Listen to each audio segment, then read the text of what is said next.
Welcome back to Network Africa. Now, the Republic of Benin have begun counting votes after election just yesterday to choose a successor to President Thomas Boniyayi, who is stepping down after 2 terms, leaving 33 candidates to compete for power in the West African country.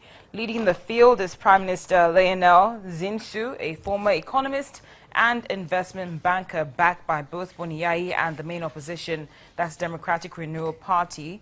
And by relinquishing power is mandated by law, Boniyayi stands out from leaders in countries such as Burundi, Rwanda, and the Democratic Republic of Congo, or rather the Congo Republic, who've circumvented limits on the time they spend in office. Now to some sports news. Sports Cabinet Secretary has called on stakeholders to resist the temptation to work at cross purposes as the country bids to beat the deadline set by the World Anti-Doping Agency, also known as WADA. Mr. Hassan Wario is very confident that Kenya will not only make the deadline but beat the April 5th deadline to have the anti-doping law in place. He denied claims that the World Anti-Doping Watchdog had rejected the latest version of the bill, which happens to be the 7th edition. Well, joining me in studio right now is our sports correspondent, Yemi Adebayo. Yemi, thank you very much for joining us on Network Africa. Now, are these officials speaking too soon? Do you think they will actually make that April 5th deadline? Well, it's hard to tell, really. I don't know if they're speaking too soon, but it shows that they're really willing to become WADA compliant. Everybody would love to see Kenya at the Olympics, and I think it's sad when you hear that the stakeholders are not working towards the same goal. It seems there's some sort of division among them. But WADA has made its point clear. They couldn't meet the February deadline, so an extension for 2 months given to them to ensure that there's legislation that shows that Kenya is going tough on doping violations.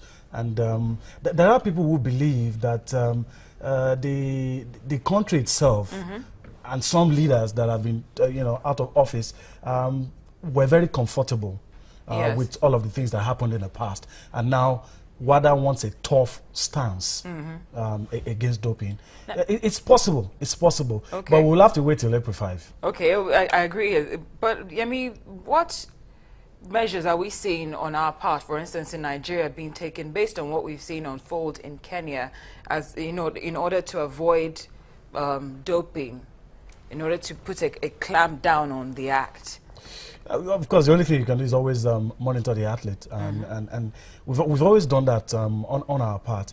But you see, the other time we were here, we talked about it. The individual has 60% to do. Then the federation monitor, orientation and all this. The level of awareness. So if you do all of that, and somebody still goes behind to dope, you know that person, like David Rudisha said, they are the foolish ones seeking fame and fortune and will go to any length.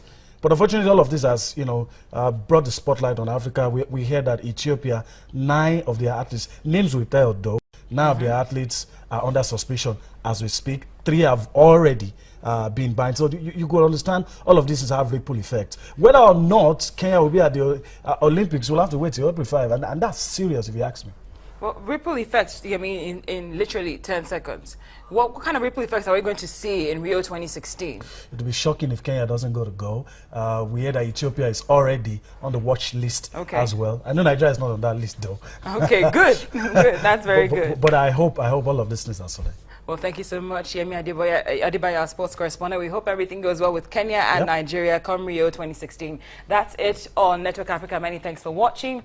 I'm Cynthia Are.